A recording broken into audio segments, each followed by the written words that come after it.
Hello, I'm Eulogy Mortem, and you're here in the Mad Monster Cinema. Oh, and have you been enjoying Sci-Fi Month? Oh, I know I have. Oh my goodness. I mean, we started off kind of slow with Plan 9 from Outer Space. But anyway, last week, that was wonderful. Cosmic Monsters, it wasn't that bad. I mean, I even said that, if you remember. I said, it wasn't that bad of a film. It could have been better. I mean, it seemed like the aliens went back to their planet in a percolator. Anyway, tonight, we've got a very special presentation for you. Honestly. Matter of fact, it's so special, I don't think anybody's shown it yet. No, I think I'm the first. I mean, it was only released in the public domain in 2020. So if there's any horror hosts out there who have hosted it already, I haven't seen it. So I may be wrong, but I think I'm the first. Tonight's movie is called Blood Beast from Outer Space. Ooh, doesn't that sound just terrifying? It's a real shame that it ain't. It's got its moments. It wasn't always known as Blood Beast from Outer Space. No, it was originally known in the United Kingdom as Nightcaller. It was also known as Nightcaller from Outer Space. Why is it that there's all these different movies for these films? You know what I mean? I mean, several of these films have different names. Anyway, I'm just kind of rambling on with that. Yes, it was called Nightcallers from Outer Space. It was based on a novel of the same name, as a lot of good science fiction movies are, and some bad. If you remember, Cosmic Monsters was actually a film based off of a novel with the same name. But anyway, this movie stars John Saxon. Who is John? Who is John? Do you know who John Saxon is? If you know who John Saxon is, please shoot me an email and tell me. I mean, I'm sure I do know who he is, but in this movie, I don't. He looks familiar. I may have seen him. I don't know. Anyway, it stars John Saxon and a host of people that I've never fucking heard of. But anyway, let's talk about what it's about. It's got a kind of an exciting plot. There's these scientists, and they're working on a little experiment, as scientists always do. But anyway, then comes a meteorite flying in from outer space. Boom! And so they go running out to see what it is. Oh, it was moving at the speed of light, so it had to leave a huge crater. Well, they go out, and they got the police with them, and they look here, and they look there, and they look here, and they look over there, and they look around, and they're like, where the hell is the damn thing? Well, anyway, they go out in the middle of a cow field, and they find it. It's a ball. A ball of ice. Yes, a ball of ice from outer space. For some odd reason, it didn't melt as it came into the Earth's atmosphere. It's now just a big old solid ball of ice. Well, anyway, they take this ball of ice to the lab. And they drill down into it, and they finally say that it's some kind of shell that's covering something deep down on the inside. Well, for the first part of the movie, this ball of ice just sits there dripping. But then, late at night, this female scientist, or scientist assistant, I'm not really sure what she is, but she's blonde, and she's pretty, and she's English, and she's all this classy shit. But anyway, she's sitting there, and the ball begins to glow. Whoa, whoa, whoa. And she notices it. But then she also notices, oh, it's giving me a headache. So whatever is inside this thing, it gives you a migraine. Anyway, so she goes over to the door to take a look through the little window to see what it is, and this creepy hand comes out. And she starts screaming and everything. Well, it come to find out, there's this creature that lives inside this ball. And for some reason or other, as the movie progresses, this creature seems to have the ability to rent an apartment. Yeah. And it takes an ad out for bikini models in a magazine. It invites these women to come to this apartment to be bikini models because this alien has decided that it wants to breed with Earth women. I see where this is going? I bet you do. Anyway, and so it kind of travels along. The movie isn't that bad. I mean, like I said, it has its moments. But But enough of this prattle. Let's go on into the cinema and see tonight's feature presentation, Blood Beast from Outer Space. Or Night Callers from Space. Or just Night Callers. Or, oh well, whatever it is. Let's go see it, all right?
Dr. Morley. Yeah? Come and have a look at this.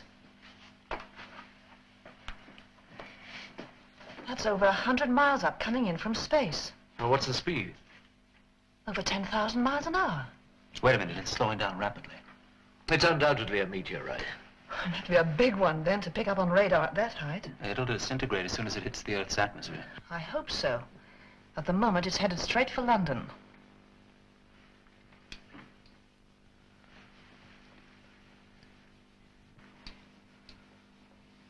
It's changing course. Not only that, it's well inside the Earth's atmosphere now, and it hasn't burnt up. But that's impossible.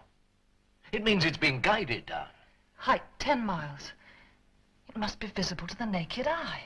The night caller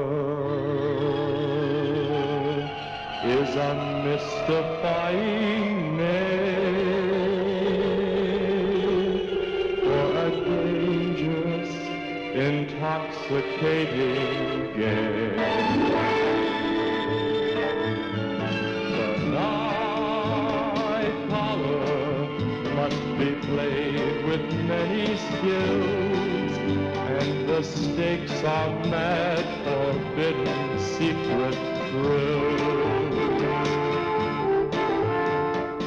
Somewhere from outer space moves a dark shadow in the night. Don't ever get too close to that phantom's evil eye. The night caller casts a hypnotizing spell. Fools that try to fight it never live to tell.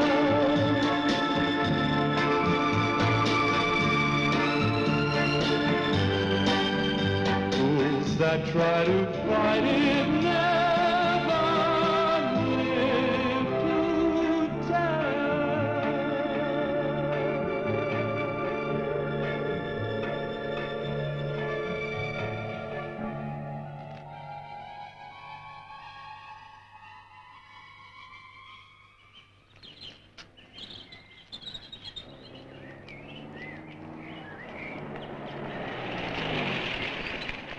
I'm sorry, sir, this road's closed.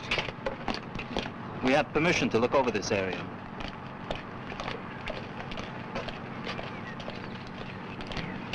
Are you all right to speak to the Major, sir? Could you come with me, please?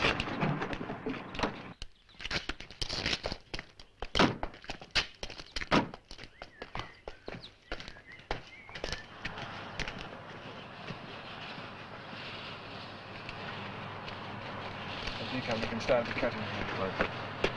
Two gentlemen to see you, sir. Thank you for it, gentlemen. Have you located it yet, Major? Located what? The object that came in from space and fell within a 5-mile radius of this spot. Don't tell us that all those troops we passed on the way here are on maneuvers, Major. We tracked it all the way down on our radar. No, I'm afraid, gentlemen, I can do Well, that. look, if you examine our security papers, Major, you'll find that we're cleared by Army Security to top secret AA. Yes, we suggest you have some scientific help with you when you find it. Could be dangerous. If we find it. Oh, what do you mean, if? According to our instruments, it should be about 20 feet high. It should be a simple matter to locate the crater. There is no 20-foot object and no crater. What? Are you sure? We've had 2 helicopters out since first light. Nothing. That's extraordinary. Well, there must be. We couldn't have made that much of an error in our estimation, could we? You didn't. We've had 3 separate checks through our security radar. Cross-reference positions. Put it down here. The July Americans up in Yorkshire confirmed our figures. There is no doubt that a large object landed here and disappeared. Sir, all units in position for Operation Toothcomb. I tell them to start. Off you go. I want every inch of that ground examined. Yes, sir. I've had the whole heath ringed. We're coming in towards the center. They're using Geiger counters, of course. There should be a lot of radiation coming from it. 1 to a platoon. Platoon Red Emma reports considerable radiation signals, sir. Map reference Q457. Tell them not to go any closer until I get there. Right, come with me, gentlemen. Yes, right.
This it, Sergeant? Looks like it did.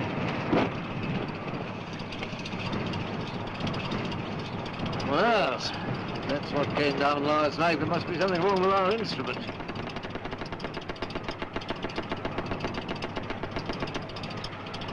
All right, gentlemen. It's quite safe to go in. Good.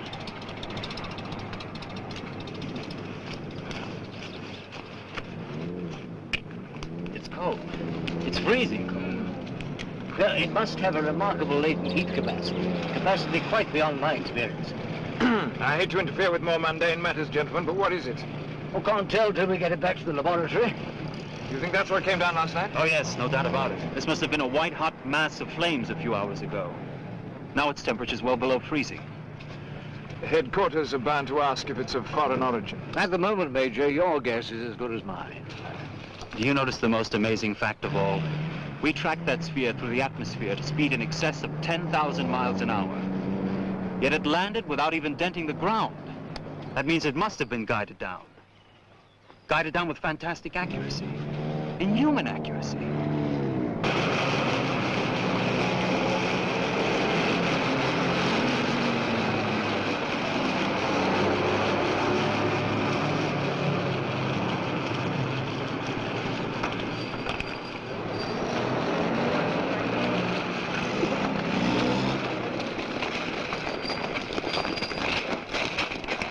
Con Hawkins, on a guard set all around this building and 4 men up on the roof.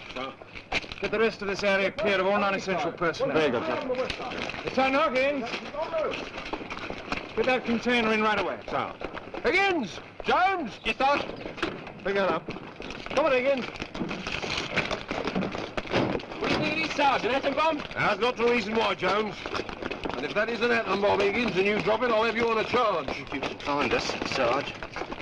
Now, this is Miss Barlow, our analysis expert. She'll assist Dr. Costin in the investigation. How do you do? You will understand, of course, that the strictest security shield must be thrown over this matter. My orders are that the whole establishment is to be cleared. Oh, you mean the laboratory, surely? The establishment. If this is an atomic device. The optics, sir. All right, put it down there, will you? Careful. We don't want any surprises.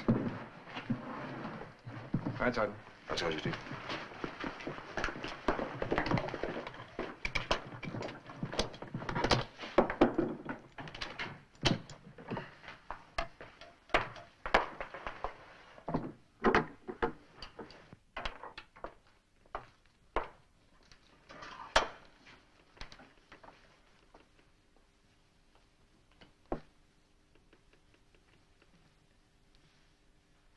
25 degrees below zero.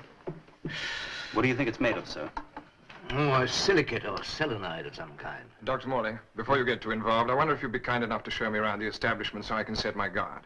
Oh, must I? I If was you hoping... please, sir. All right. What's he expecting? Paratroops from Mars? Whitehall obviously thinks it's a satellite one of our friends has sent up. And we stand to leapfrog their knowledge if we discover its secrets? It's possible that sphere can take our knowledge forward 50 or 100 years, Anne. I don't think any human mind thought it up. And I don't believe any human hand built it.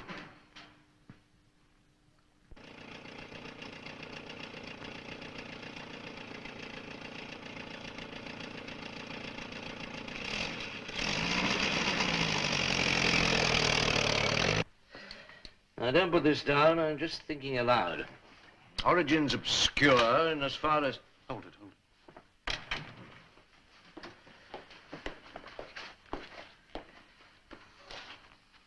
Any news yet? We're just finishing our preliminary examination. And? And? We've carried out routine X-ray, spectrometer, and radiation tests. We find the sphere is made of an undetermined silicone-type material. This forms an exterior protective shell of 3 millimeters thick.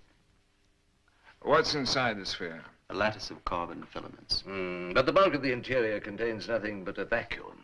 What about radiation? It's not radioactive. It's not what the Geiger counter said. The sphere itself emits no radiation at all. What was registered this morning on the Geiger counters was superficial. Probably picked up by the sphere when it passed through the Van Allen straton, entering the Earth's atmosphere. Can I take it from all this that this is not an atomic device? You can rule out all thought of that, Major. It contains no fissionable material. Well, that's a relief anyway. What about the country of origin? Whitehall's been on my tail all day. Well? Well, we're not in a position to venture an opinion on that. Well, sure, you must have some idea. I think there's one thing we can say for certain, Major. Yes? We have no idea at the moment. I see.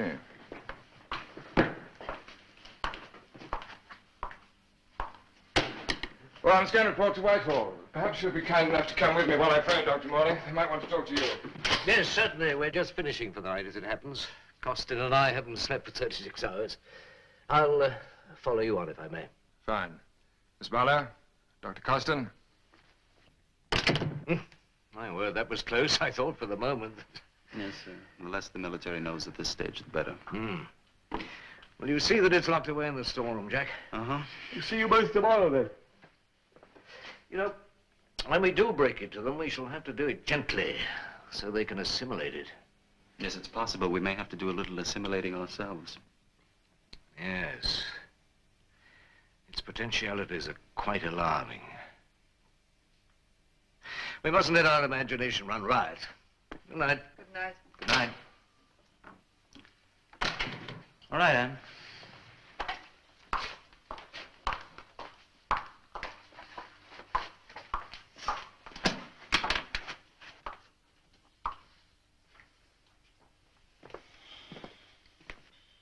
Tired? I could use my bed. So could I. Steady. Well, no harm in trying. Can I take you home? No. No, I have my notes to type up. Well, can I help you? No, thank you. Well, then I'll just say good night. Good night. Jack? Did you change your mind? No. What does he really think? Morley? Well, we're all gazing in the same crystal ball together. But the whole concept of this thing is so fantastic, you know? Possibilities of origin, one hinging on another. We don't know. I'm really quite grown up, you know, Jack. Honest. I don't know, and I don't think Morley does either. You mean he really is letting his imagination run riot? That's a very unscientific precept, Dan. Why don't we leave it to Morley? He'll come up with something. Oh, well, he's the boss. What if I were to turn the lights down? It's a good idea. My eyes are tired. I quit.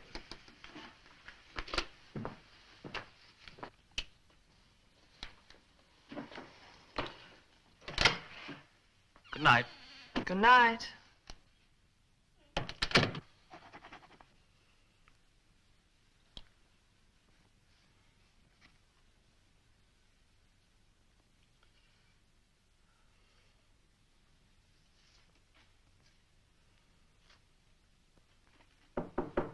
Come in.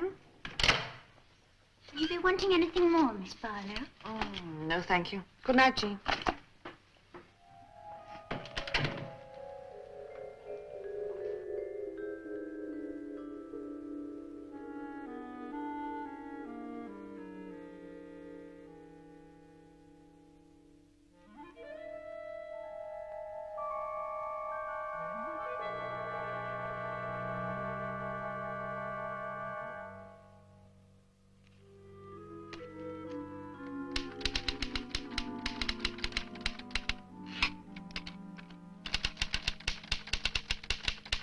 Yes, sir.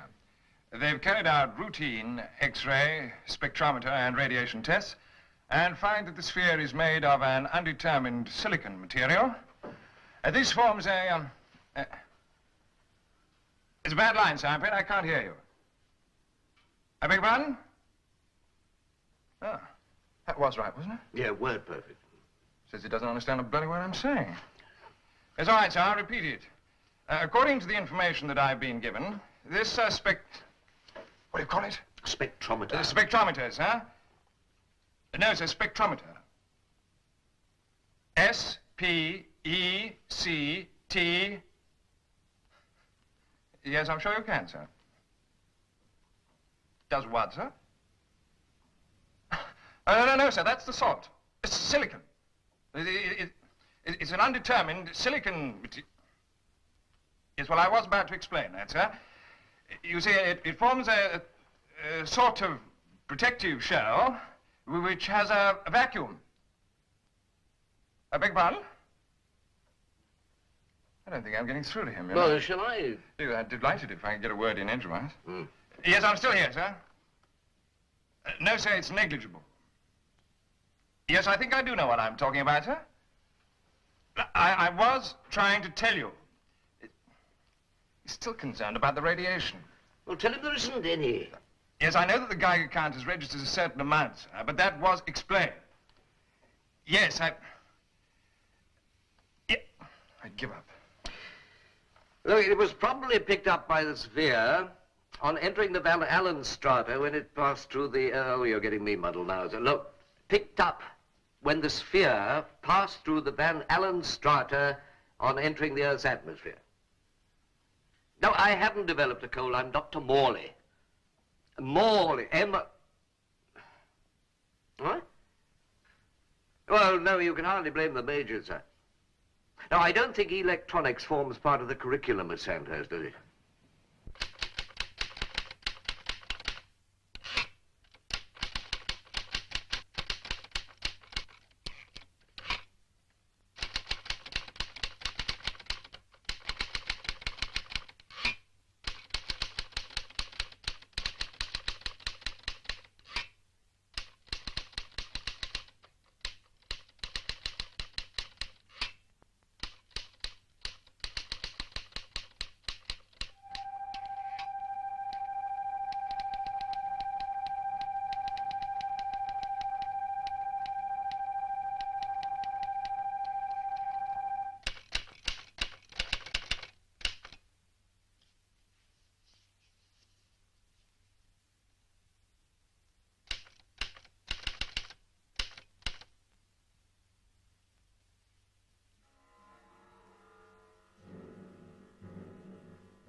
storeroom.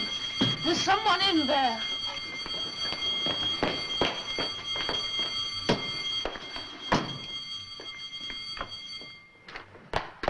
What is it?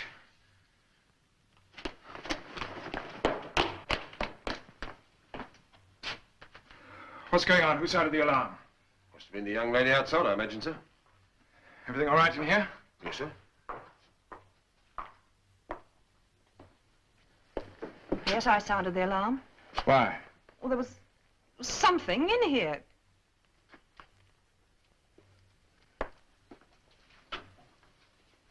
There was. I swear there was. You mean you actually saw something? Well, I saw this horrible claw, and it held onto my arm.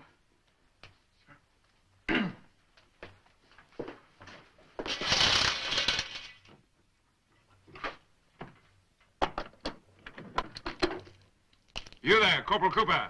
Yes, sir? You seen anyone come in or out of this window? No, sir. Have the ground searched done, Hawkins? Sure.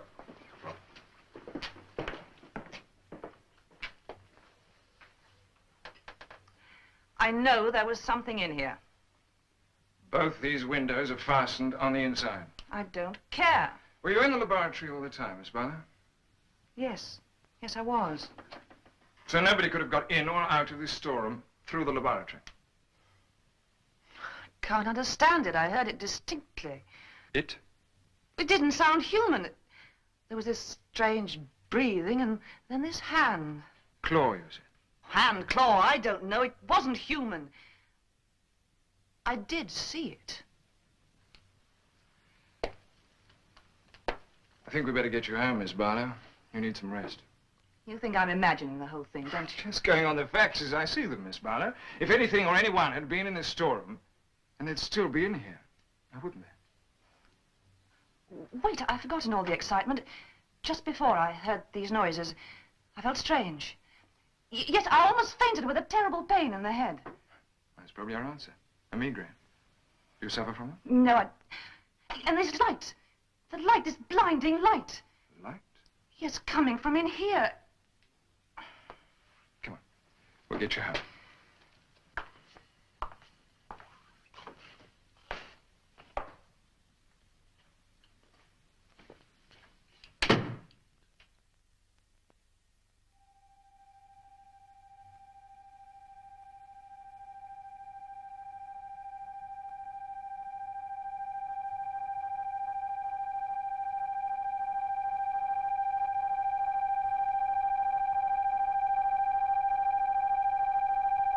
Oi!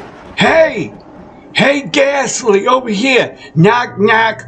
Who's there? Alpaca!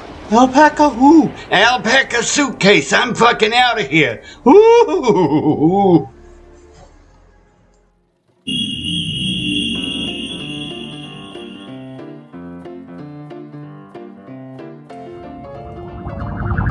So anyway, there I was, standing naked as a jaybird in a pool knee-deep in chocolate pudding, when all of a sudden this man with a flipping poodle come running over to me in the hula hoop, and I...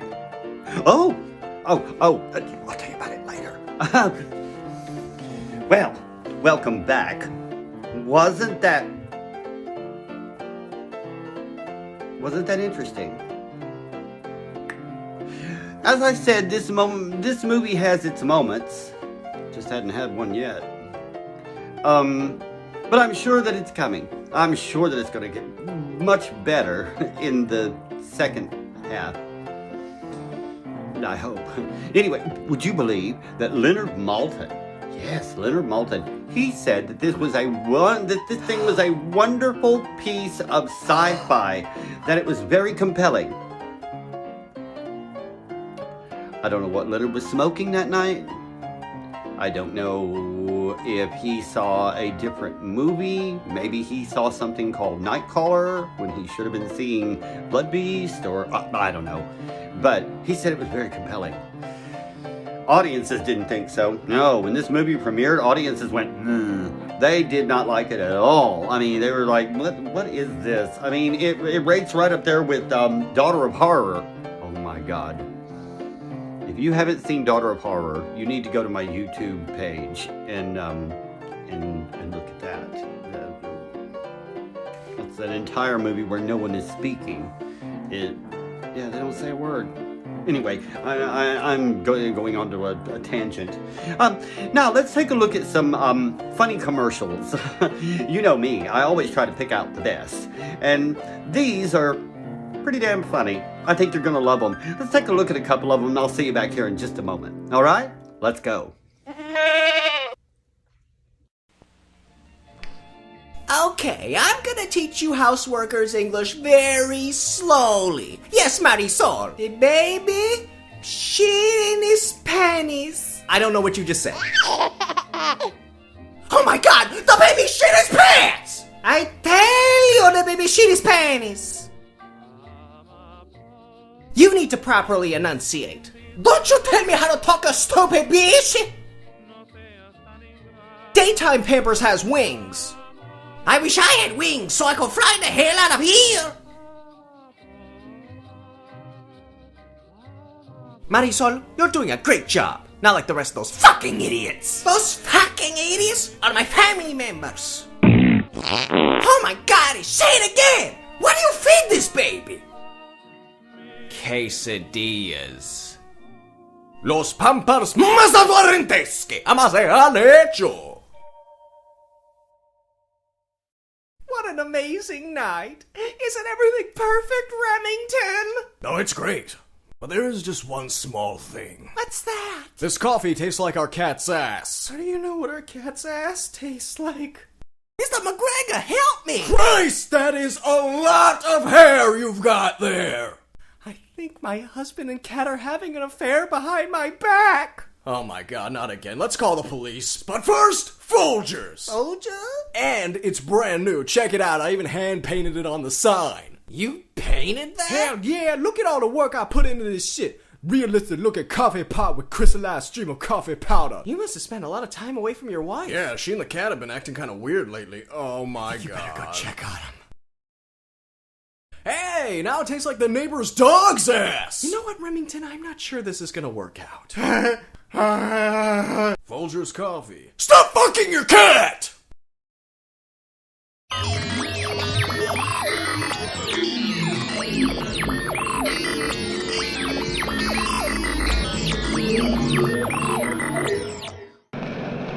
Cooper!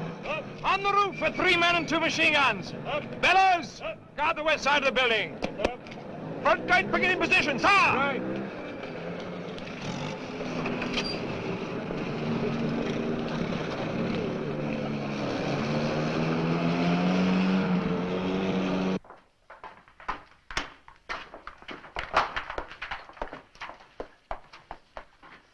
Third man comfortable? Yes, I think so.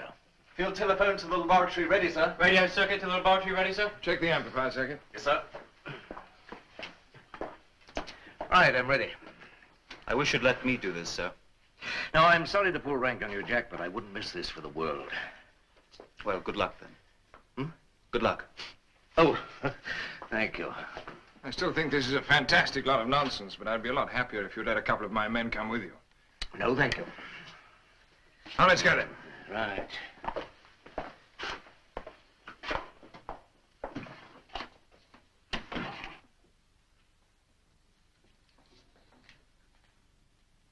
Here, Jonesy. What?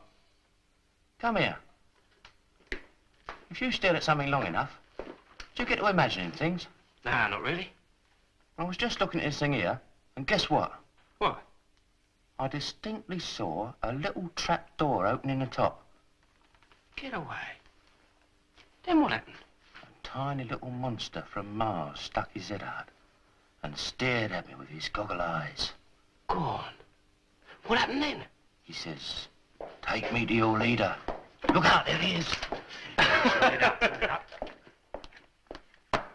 What are you giggling like an hysterical schoolgirl for, Jones? We're just having a bit of a laugh, Sarge. We was wondering what we'd do if a Martian popped out of that thing, Sarge. You place him under close arrest, and you'd march him smartly to the guard room. That's what you do, Higgins. Yes, we would, Sarge. That's what we said we'd have to do. Right, hold! Right, Sergeant.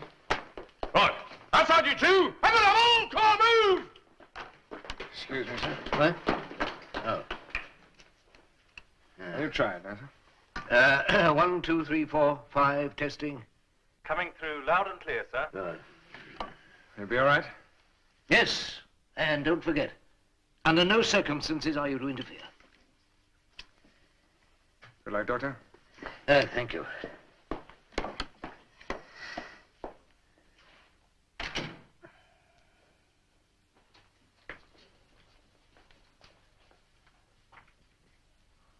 I'm switching off the main lighting now. That'll enable me to see any visible change in the sphere at the earliest possible moment.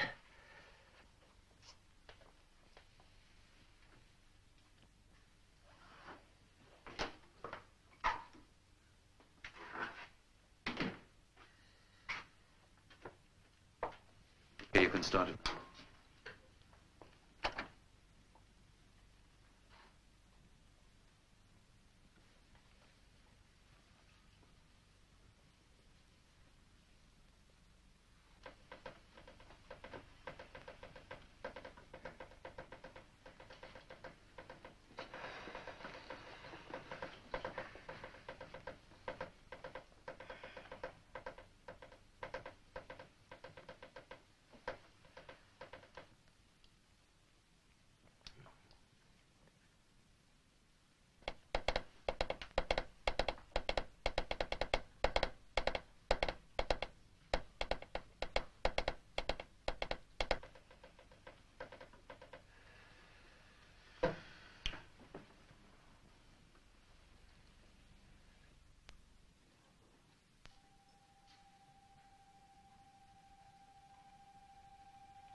The sphere is starting to activate.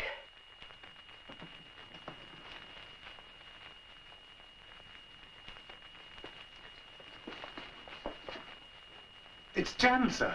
Switch over to the direct line. It's growing in brightness. Light is brilliant. There seems to be something that's affecting the human body. I've got a very great pain in my head. The sphere must be emitting a radiation that is injurious to the human being.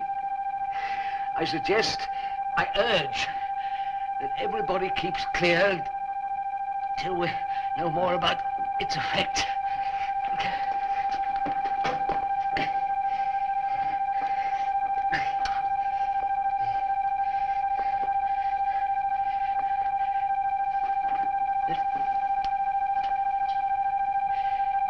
It's incredible. The sphere's changing.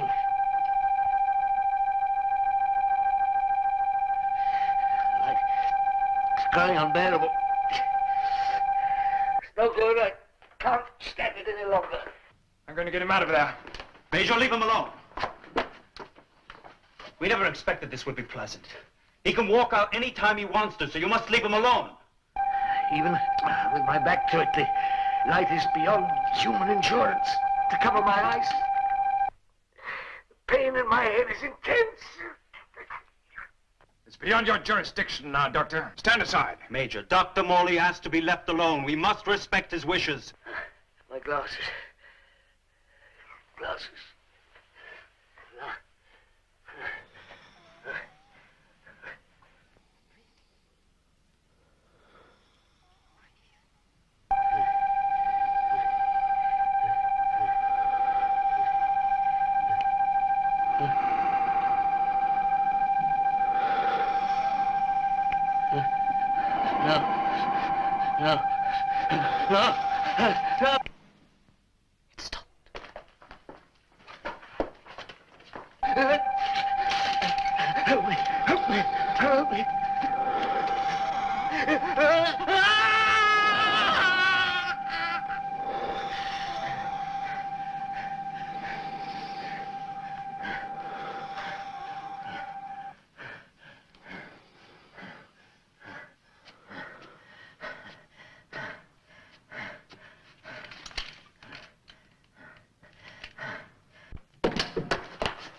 Poor devil. Sphere. It's gone.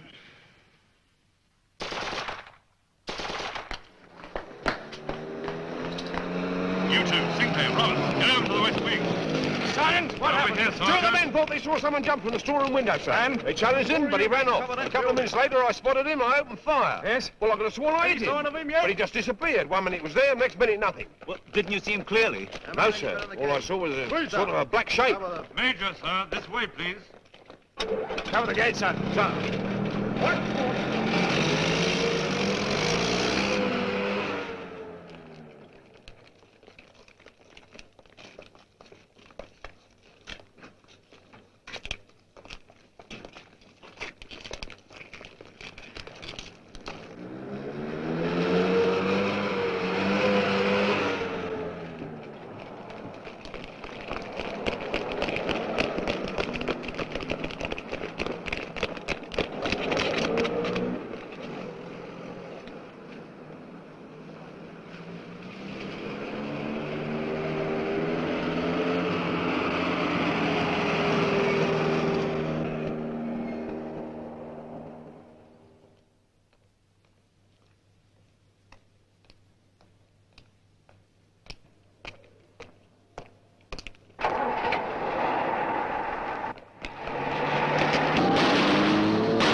Come in.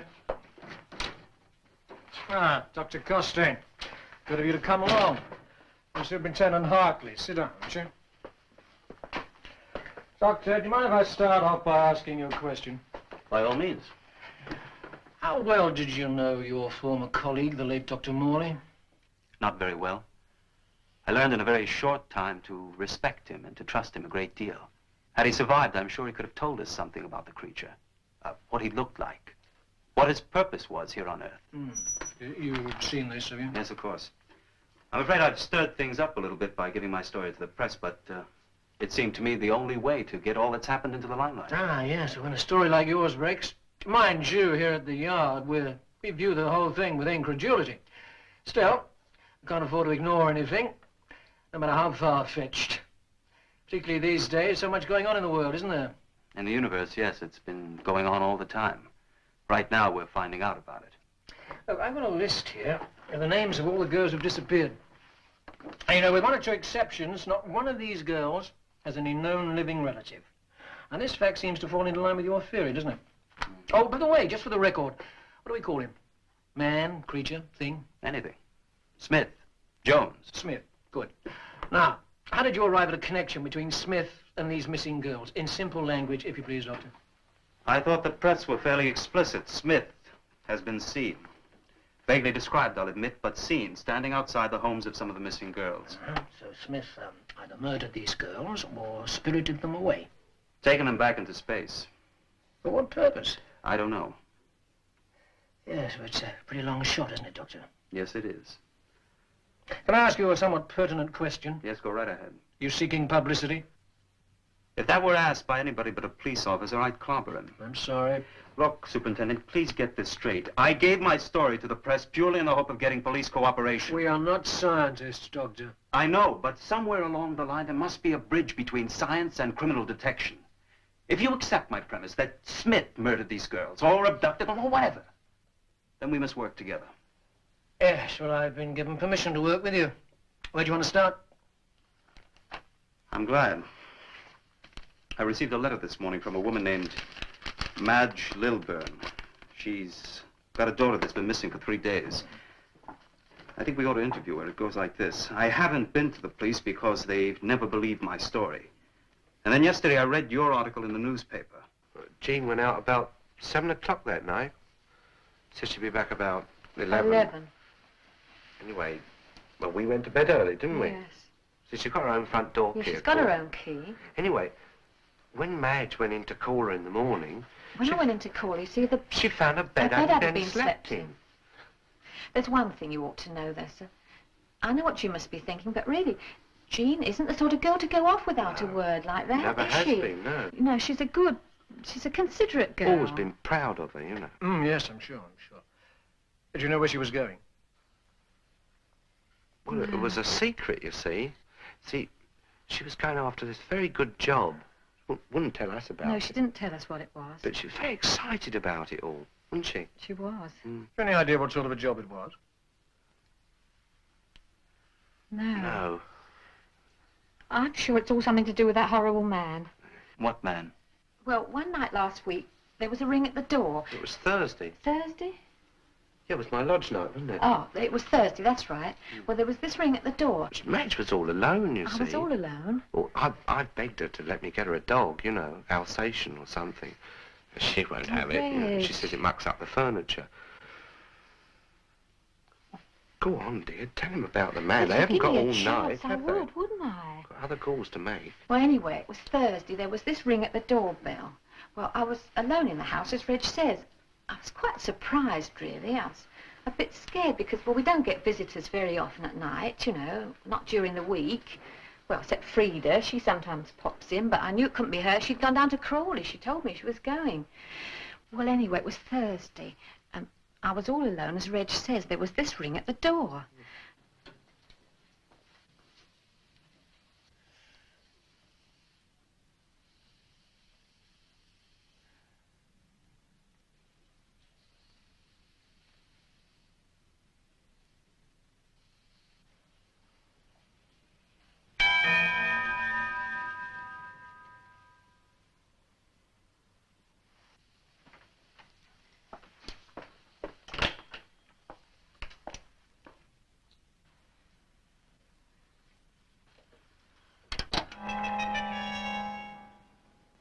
Yes?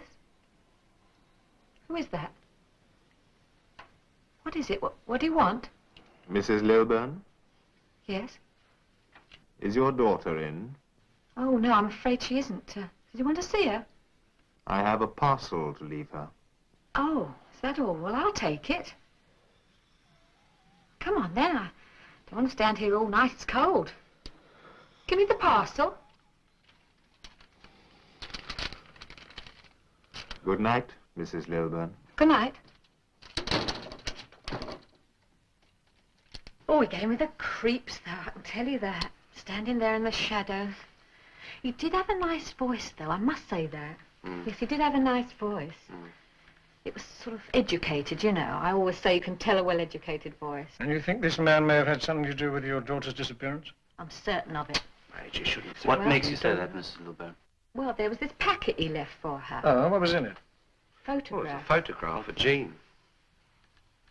It was a very good one, you know. Well, it wasn't very flattering. Well, it was sort of artistic, you know. It was in colour, you see. And, well, I'd never seen one like it before. It was one of these new ones. What do you mean, new? Well, it was...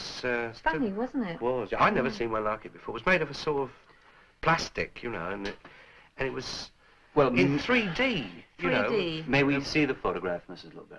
I'm afraid not. No, she took it with her when she went to the interview. I remember her saying, I mustn't forget to take the photograph. She said, Mr. Medra wants me to take the photograph. Medra? Oh, fancy me forgetting that. That's his Oh, name. honestly, that you was ought his to have name. told So them. she no? went to see a Mr. Medra. Yes. So how did you come to meet him in the first place? I don't know. Well, you know what I think, Madge? I think she got it out on that magazine. Bikini Girl? Yeah.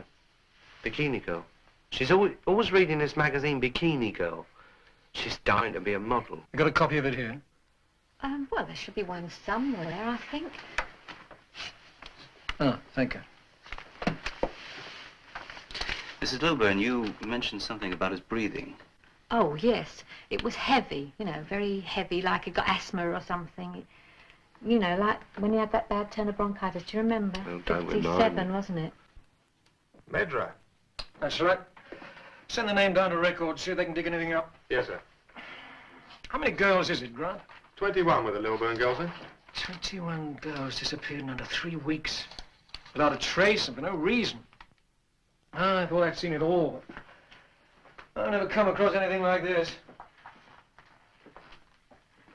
I wonder if there'll be any more pictures up there tomorrow. Well, they're not doing us much good, are they, sir? I mean, that's very funny, Grant.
Miss Malone? Mr. Medra? Mr. Medra? Come closer, Miss Malone.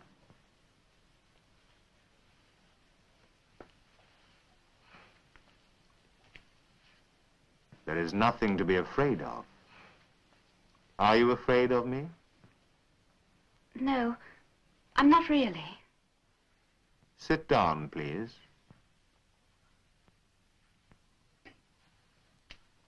You must remember that no harm will come to you. No harm will come to you. No harm will come to you.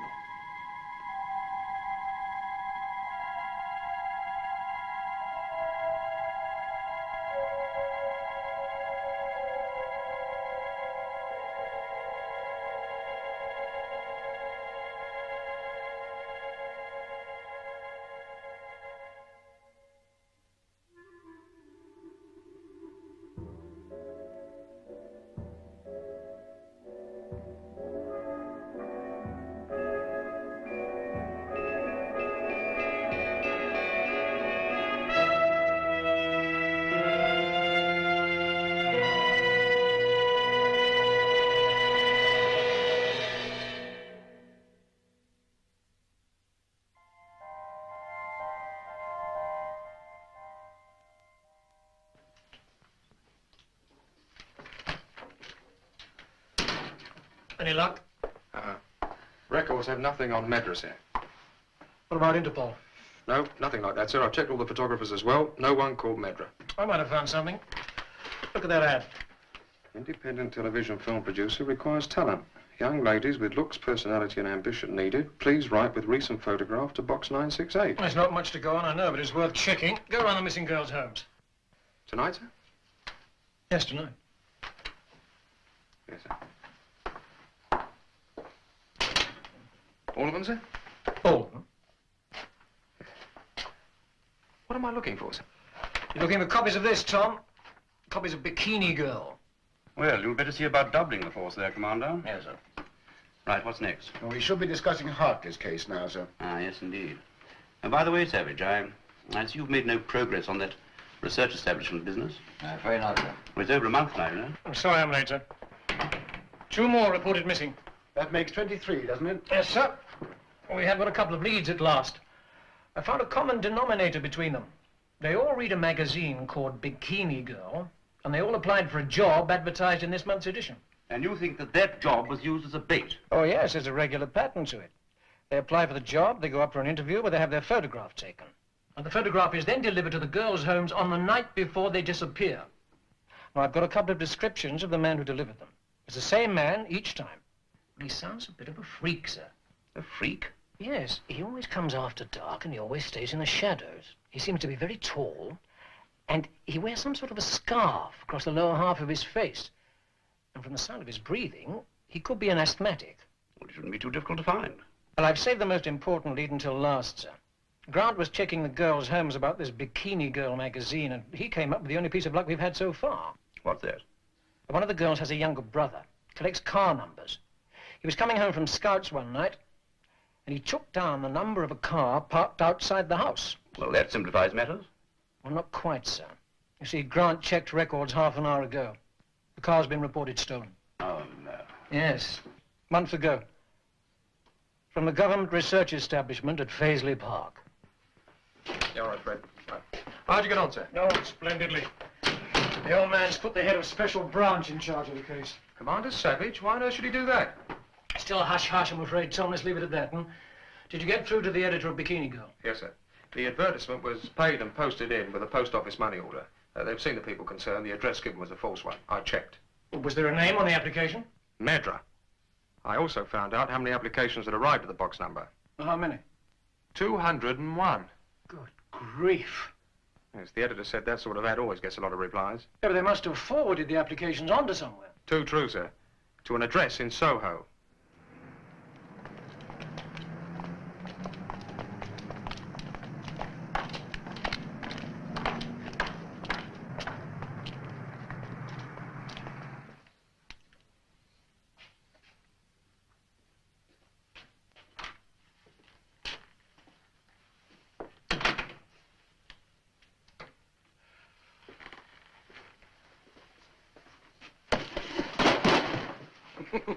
Oh, I'm so sorry, Inspector. Did I frighten you?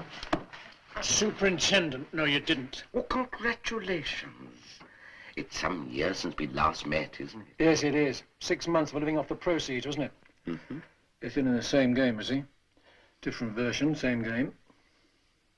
Anything I can do for you, Inspector? As superintendent. Medra. That's what you can do for me. Medra? Don't know anyone. You had over 200 answers to an advertisement in Bikini Girl over the last 18 days, so don't tell me you don't know.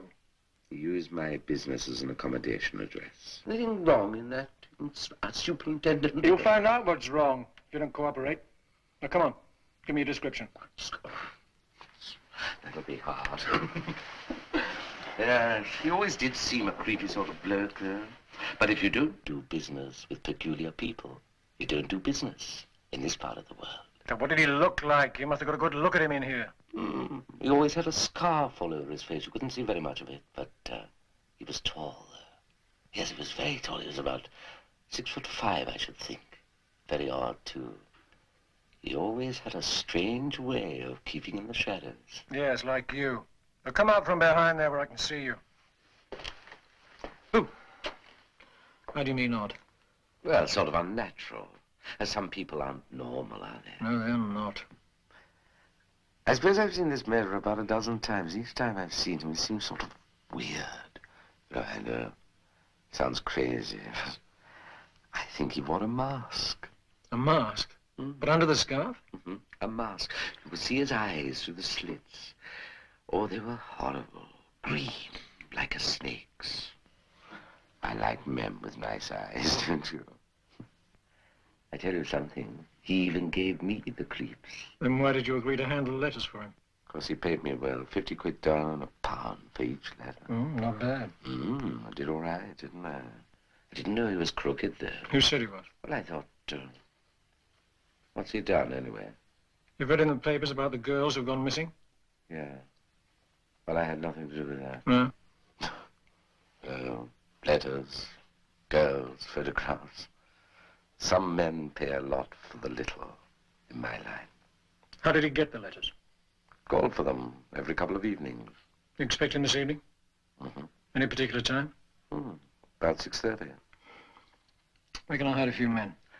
The front door is the only way in. All right. I'll have him here later. You got some letters for him? No, I'm afraid things have been slackening off just lately. Well, you tell him that. Don't detain him and don't try and alarm him. You'll find you can count on me. You'll regret it if I find I can't. Magic seeing you again.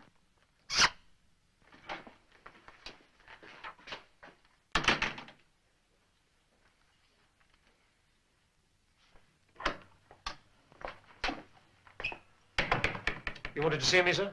Yes, Hartley. This is Dr. Costain and Miss Anne Barlow. They're from the Research Institute of Paisley Park. And Dr. Costin and I have met. How do you do? Good. Well, now sit down. Let's get started. Have you anything to report? I think we'll get him tonight, sir. He's expected to pick up some more replies to the advertisement at 6:30. I'll have the whole area surrounded, and when he turns up, we'll be waiting for him. If he goes to that shop, we'll catch him. There's no man alive can get through the net I'm spreading for him. Unfortunately, gentlemen, Medra is no man alive. In many respects, he's superhuman, not born of this planet. You're not just up against a criminal mind. We're fighting an alien civilization, one at least 100 or maybe 1,000 years in advance of ours. Let's show the man. This is a map of the planetary system. Here's the sun with its 9 major planets. Earth is the 3rd planet. This is the 5th planet, Jupiter, the giant planet with its 12 moons. And this, gentlemen, is where Medra comes from. Jupiter 3, the 3rd moon, known to astronomers as Ganymede. Now, wait a minute. Just let's assume that Medra did come from outer space. How can you possibly know that it was from Jupiter 3? As you know, we've been examining a sphere at Paisley Park. We've been able to collate enough evidence to prove that it was an energy valve of incredible proportions. A valve which is the slave of a master system, the whole of which is used to transmit and receive matter. But why Ganymede? We've been tracking intense radioactivity on our radio telescopes for a month now. We have cross-references enough. The master transmitter is on Ganymede, and we can produce 50 other scientists and astronomers to prove that as well. Well, why has he come to Earth? Why is he involved with these missing girls? That's what we're trying to find out. One possible explanation might be that they're being abducted for experimental purposes. Genetic experiments, do you mean? Yes.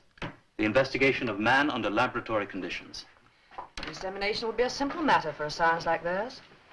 Don't forget one thing. Medra is laboring under great difficulties, too.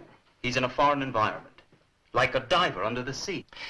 We think he has to wear a special kind of breathing apparatus built into a mask to cope with our atmosphere. Yes, I see. Gentlemen, I have a suggestion to make. Well, it's not a suggestion, it's a fait accompli. I have applied to Medra for an interview. You've what? I'm meeting him tonight, at the place where you hope to trap him, at Thorburns bookshop. You'll do no such thing, Anne. Look, Jack, you need information, don't you? You need his knowledge. Without that, all your work will be wasted, and the kind of threat we believe he is will grow. You need someone to find out what he's about before the police get him, because I don't think he'll be taken alive. I can't agree with that, Miss Barlow. But the idea does make sense, Doctor. It's easy enough for you to say, but it's not your life she's risking. Anne, I can't agree to it.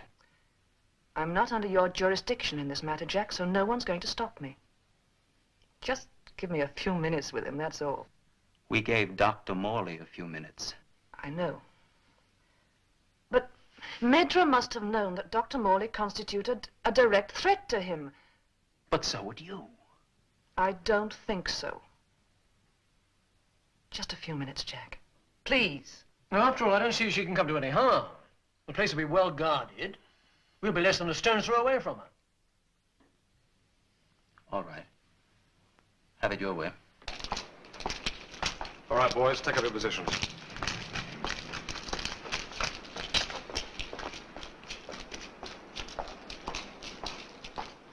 The moment Medra moves into the alley, both ends will be sealed off.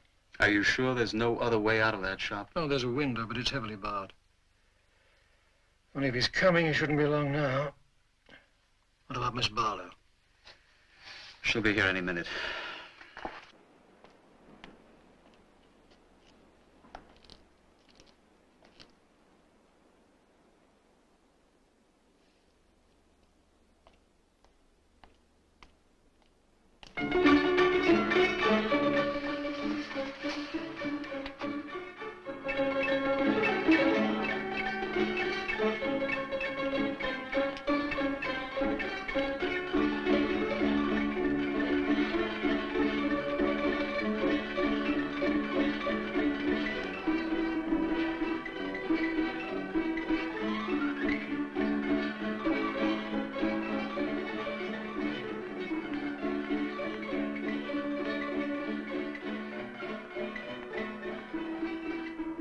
Doctor. She's ahead of time.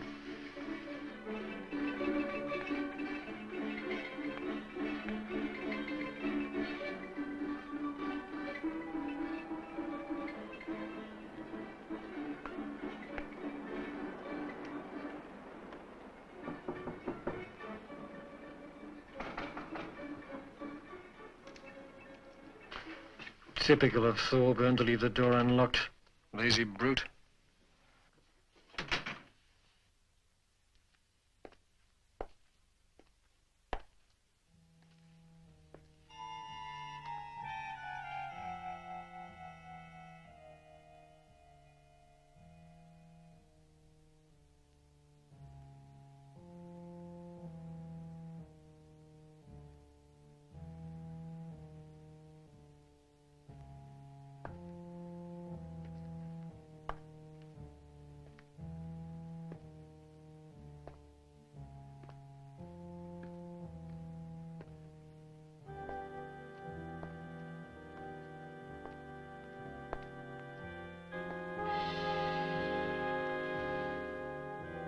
Miss Barlow. Miss Barlow. Why did you ask for this interview?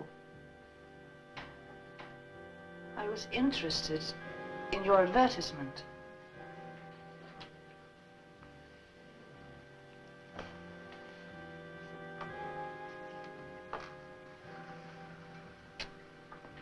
You are a professional model. Yes? I'm afraid I don't believe you. Look in my eyes. I said I'd give her 3 minutes. Yes, with Medra. In the shop, with or without Medra. 3 minutes, and there's only 2 left. Oh, no sign of him. I wish I could be sure of that. You are frightened of me, aren't you? Yes, I'm frightened. That's how I know you're lying. Only those who wish me harm become frightened. Now tell me the truth. I came to see you to ask your purpose in visiting the Earth. And to learn the secrets of my planet, Ganymede. What else did you come here for? To find out what has become of the girls you abducted. We scientists have tried not to accept the idea that you wish to destroy. We believe that you are of a civilization and intelligence 1,000 years in advance of ours. Yet you do destroy. Haven't you learned the futility of violence? We have suffered from violence just as you have. We try to be gentle. I want to know Yes? what happened on your planet. We interfered with the laws of the universe, just as you are attempting to do now. We found it impossible to suppress the emotions of love and hate, so we slipped back into the dark abyss.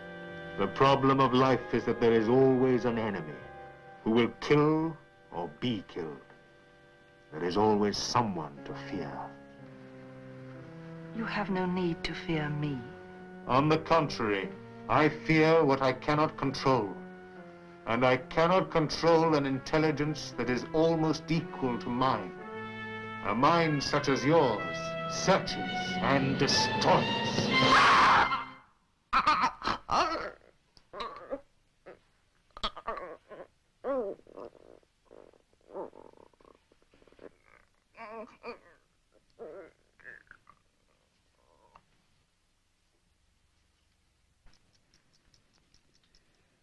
Okay, let's go.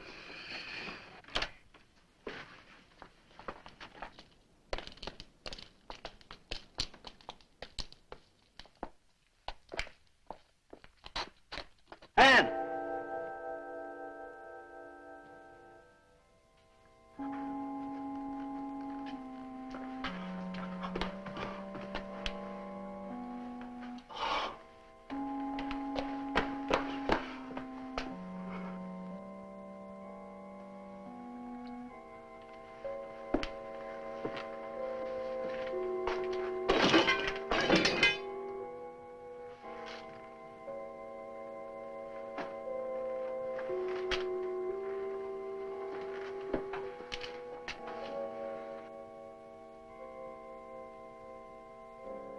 You're right. He was here all the time.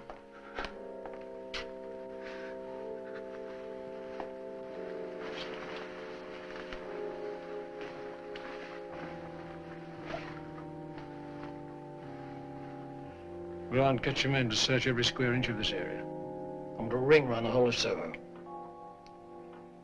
I'm sorry. It's evident that we're dealing with a creature not only of superhuman intelligence and power, but one also possessing a primordial lust for violence and savagery. Also, gentlemen, it's my opinion that Medra could be the forerunner of a full-scale invasion. You mean there's no limit to the number that can be transferred here by this device? No, none at all. That's why it's imperative that we track down that sphere and destroy it before it's too late. How do we locate it? Well, when it's in use, it emits secondary radiation. What about radio detector bands? No, they're not in the same radio spectrum. Wait a minute, it's the same spectrum. A different method. If we use something more powerful than a radio detector band, we could pick out the spots that were made negative and find it by a process of elimination. But we'd need the cooperation of every radio astronomy establishment in this whole country. Well, I can promise you all the help you can use. Well, then I'd better get back to Paisley Park right away. Go with him. They're on everything he wants. Right, sir. Can I have your permission, sir, to put out a warning on radio and television? I want the girls who replied to that advertisement to get in touch with us. We know that over 200 girls replied to that ad, sir. I am aware of that, Hartley. But there's something here even more important. I know that, sir. All right, put out the warning. But nothing else. I want to hold what happened last night from the press till the last possible moment. Before the news, we have an urgent police announcement. Will any girl who applied for a position in answer to an advertisement that appeared in this month's edition of Bikini Girl magazine under the box number 968, please contact the nearest police station immediately. The police wish to state that by answering the advertisement, these girls have placed themselves in great danger. Yes, well, let's hope that saves at least one girl from... A fate worse than death, sir? We should cut out the jokes, Grant. It makes me nervous. And take your foot off the chair. The equipment should be ready soon. Good. Oh, Lieutenant, make sure that the master references are marked out exactly. You think it'll work? It all depends on whether we can find and set the wavelengths of the sphere. If we can, and we need to do it fast, we can plot the position from our monitors. The Jodrell Bank radio telescope, the American radar early warning system at Fylingdale in Yorkshire, there in Cornwall, here in London. If and where the lines converge will be the site of the sphere. After that, sir, it'll be up to you. Every army combat unit in the south of England is standing to. I only hope it's enough.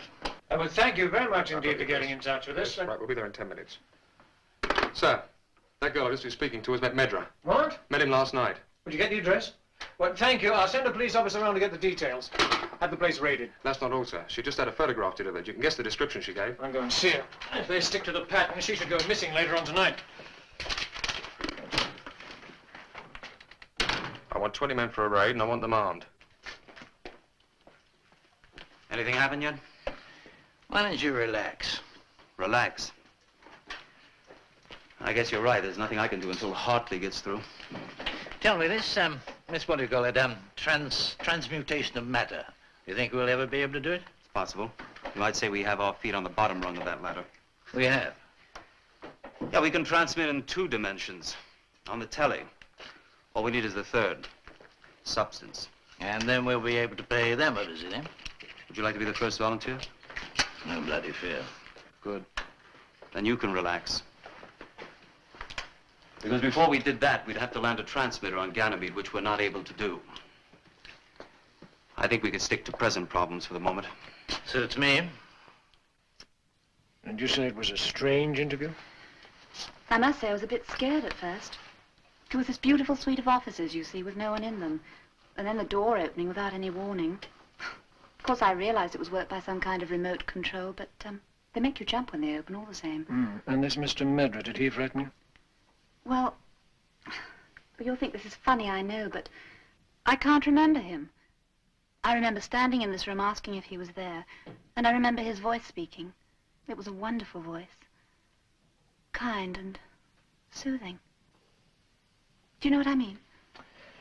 And you don't remember this being taken, huh? No, the first I knew about it was when this man rang my bell and handed it to me. I told you about that. It seems a perfectly ordinary photograph to me. Well, not to me, it isn't. It's so lifelike. And the background seems to alter. Alter? Well, how do you mean alter? Well, sometimes when I... Oh, forget it. It's just my imagination. And you don't remember anything at all about the interview? Nothing. The only thing I remember after Mr. Madra's speaking was being in the street outside his office. Yeah, well, perhaps it'll come back to you later. I'm having your flat watched, Mr. Malone, so if you see some men hanging about, don't be afraid. I can't believe I could be in any danger from Mr. Madra, though. That's just why you are in danger. Because you don't believe it.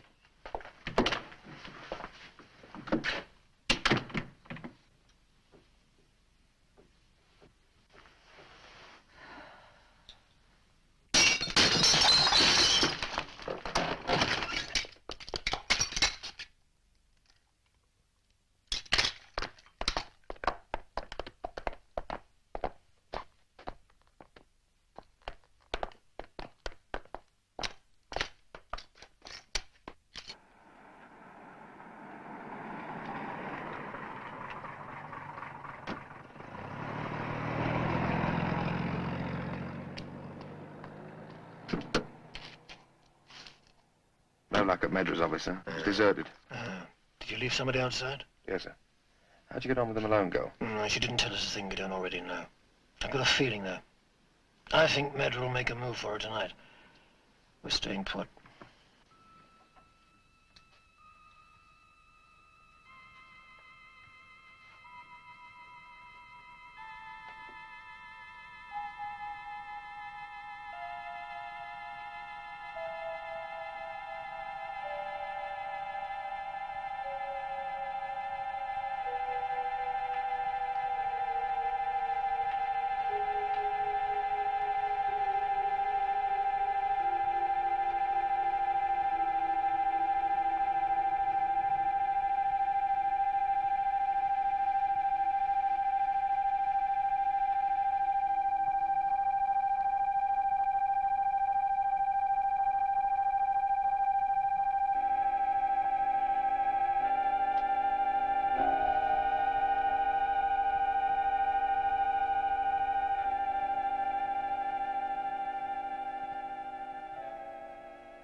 I know that, sir, but I would like to keep this girl under surveillance. Just follow Medra if he shows, Hartley.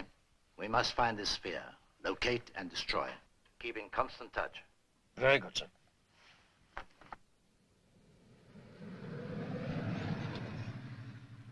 Sir.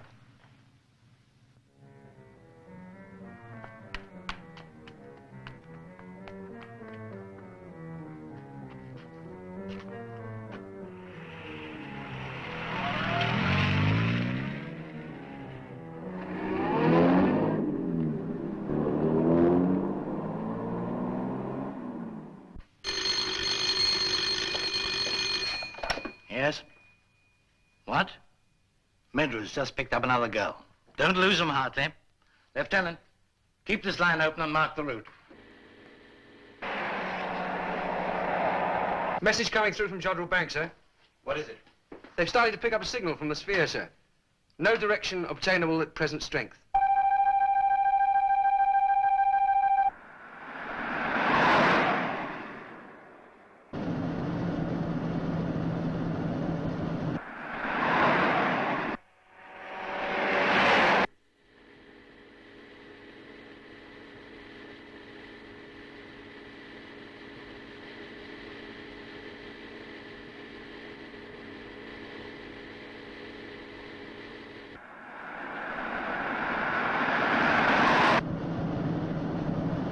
Farlingdale's picked up the signal, sir. Well, it's all up to Hartley now. I hope he can keep out of sight. I don't think it matters. Major knows he's being followed, and I don't think he cares. Hartley? We're heading through Guildford. Looks as though they're making for the Hog's Back. Hartley, as soon as you have your men positioned, trap him, and if need be, shoot to kill. Wait a minute, Commander. Hold it. I don't think I've made myself clear. We're trying primarily to destroy the sphere, not Medra. I must have an opportunity to communicate with him. After that, I don't care what you do. Don't you see, if we can separate him from the sphere or destroy it, we'll eliminate his only means of mobility. He'll be as helpless as a genie without a lamp. Aren't you being a bit rash? Please, Commander, do what I say. I'll do my best, but you'll have to leave it to our discretion. Message from Jodrell Hartley, Bank, sir. now listen carefully. They have a bearing, green 7451.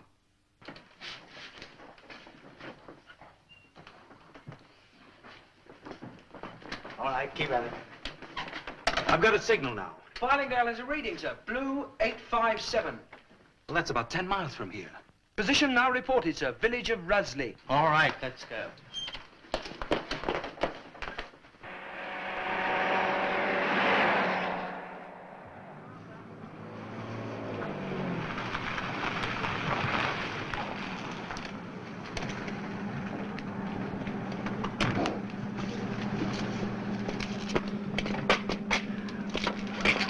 Where are you going? I'll look for the girl. Stay here.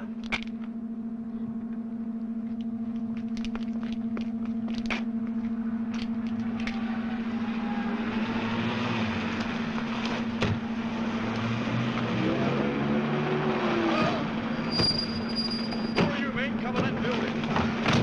Ready, throw them in the gate. Hurry now.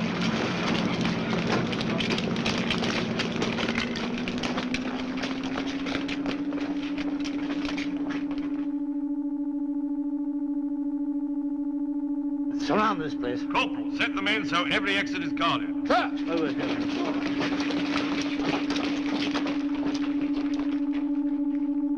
a few minutes, I shall be returning to my planet. Nothing you do can stop me. My task here on Earth is completed. Tell us about your planet, Medra. 1,000 years ago, we made our first stumbling steps into space. We visited the Earth, only to find we could not survive its atmosphere. But we from Ganymede knew that we were superior beings and had nothing to learn from you. We had knowledge that could lead to eternal peace and progress, but also embodying the darker powers of universal destruction. So our civilization ended, just as yours will end. But there were survivors. A few. And they were terrible to look upon. It took centuries of procreation before signs of normality began to appear. A hand like this, instead of this. My face? You would like to see it, perhaps? It is quite typical.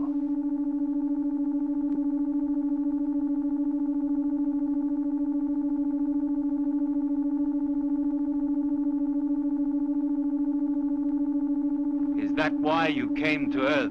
To find new blood? You have no need to fear for the young women who are returning with me. They will come to no harm. You see, we have learned our lesson. One day I may return, if it isn't too late.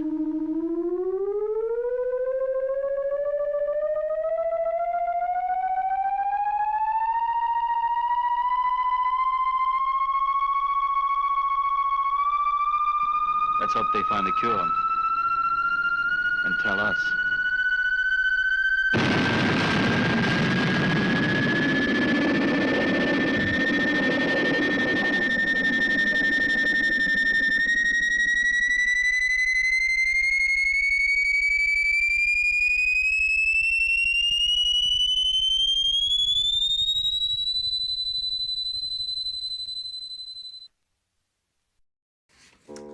So anyway, I was standing backstage, and Joan was standing backstage. Yes, Joan Crawford. And just about the time she came around the corner, I greased this little sucker up with Vaseline, and right as she bent over to pick up her script, I gave her a... Oh, you need to tell me when this damn thing's on. Well, we're back. Yes. How did you like it? All right, on a scale of 1 to 10, I'm going to give this a 6.5. Meh. It wasn't as bad as Plan 9, but it's certainly not as good as, say, Aliens. It had its moments, like I've said a million times before. Anyway, let's talk about next week. Finally, next week, we get a corker of a film. We are going to be showing This Island Earth. Oh my God, This Island Earth. You're going to love it. It is filmed in Technicolor. It has these very famous creatures with big brain heads, and it was made by Universal Studios. It's one of their biggest sci-fi films.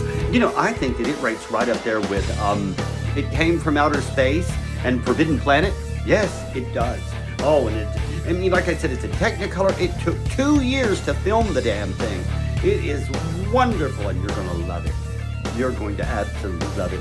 Plus, I have a few surprises cooked up. You know me, I can never let my viewers go without having at least 1 or 2 little surprises. Anyway, I hope that you've enjoyed tonight's film. And thank you so much for supporting me. Follow me on TikTok if you haven't. I do a lot of fun things on TikTok. If you haven't seen my YouTube channel, go over there. Eulogy Mortem's Mad Monster Cinema. Subscribe. You can see all of our reruns there free. Anyway, oh, and don't forget to go over and look at some of the other things here on the Patreon page. I've got makeup tutorials, we've got merchandise, we've got recipes, we got a ton of shit. And stuff that you're absolutely going to love. I love each and every one of you, too. Thank you so much for everything that you do for me. And I will always continue to entertain you. And I'll be haunting you in all the old familiar houses. I'll scare you and your spouses happy death. Good night. From me, Eulogy Mortem.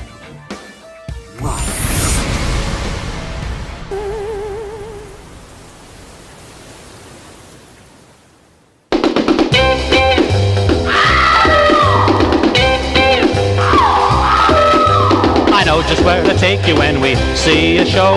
The horror picture movie is the place to go. You wrap your arms around me when the show begins, 'cause it scares you right out of your bobby pins. We do the Frankenstein rock.